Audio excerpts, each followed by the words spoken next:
बिस्मिल्लाहिर्रहमानिर्रहीम। आज मेरा मौजू एक बहुत ही इम्पोर्टेंट मौजू है जो मेंटेनेंस के लोगों के लिए बहुत ही इम्पोर्टेंट है। ज़्यादातर पाकिस्तान में होती भी इंजीनियर्स के लिए मेंटेनेंस एक इम्पोर्टेंट फैक्टर है, लेकिन बहुत ही एक इम्पोर्टेंट फैक्टर जिसको हम लोग बिल्कुल भूल जाते हैं, that is called voltage unbalancing. और इसके स्टैंडर्ड्स आपको क्या कहते हैं कि वोल्टेज अनबैलेंस और इसके इम्पैक्ट क्या है। तो इसमें तीन चीज़ें हैं, इसके काजेज़ क्या हैं, अफेक्ट्स एंड मिटिगेशन टेक्निक्स। इसमें छोटा छोटा सा मैं बहुत ही मुख्तसर तरीके से बात करने की कोशिश करूँगा। और the causes of unbalance voltage ये है uneven distribution of single phase loads, जो नॉर्मली यहाँ पे हर जगह है। सिंगल फेज ट्रैक्शन है, electric transit and rail road system, asymmetrical transformer windings, impedances, open Y and open delta transformer banks, unbalanced impedances, employment of large numbers of single phase AHDS, और maintaining the exact voltage balance in all the three phases का point है कि it's virtually impossible for the following reason. Single phase load की uneven distribution, not evenly distributed power system may be inherently asymmetrical, एक general एक problem है। तो इसलिए इसके लिए विद लिमिट्स हमें रहना पड़ेगा। और इसकी ये स्लाइड में आपको दिखा रहा हूँ जिसमें डेफिनेशन ऑफ परसेंटेज वोल्टेज ये सेल्फ है जो MG1 1993 में दी हुई है।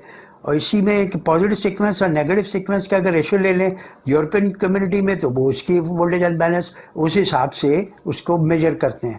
अफेक्ट ऑन बैलेंस वोल्टेज इसमें ये है कि ये आपके सामने स्लाइड है जिसके अंदर मोटर की एफिशिएंसी बहुत रिड्यूस हो जाती है और इसमें हीटिंग भी पैदा हो जाती है वाइंडिंग में, जिससे बर्निंग के बहुत चांसेस हो जाते हैं।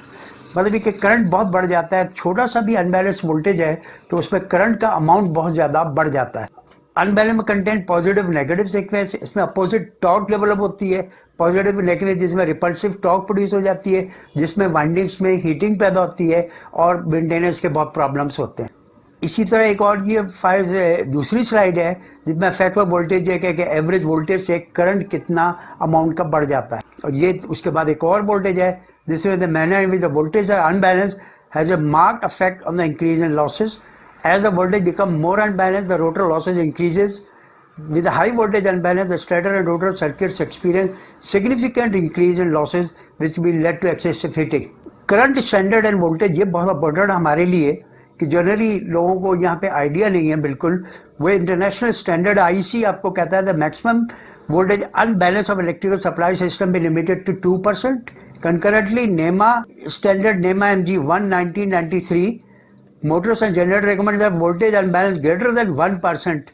Induction motor should be rated, D-rated, ये बहुत ज़रूरी है। और IEC स्टैंडर्ड भी इसको 1% तक लिमिट करता है वोल्टेज। इसलिए इसका मतलब है कि अगर आपके 3 फेज अनबैलेंस वोल्टेज 400 वोल्ट है तो 1% का मतलब 4 वोल्ट से ज़्यादा अनबैलेंसिंग होनी नहीं चाहिए। अब इसके आखिर में कि इसकी मिटिगेशन टेक्निक्स क्या हो सकती हैं वो मैं आपको एक थोड़ा सा बता देता हूँ। Repairing manufacturing equipment and redistributing loads to reduce the unbalance. Adjustable speed drives can be equipped with AC line reactors. Nonetheless, before applying reactors to AST, the driver manufacturer should be consulted. Motors can be de-rate.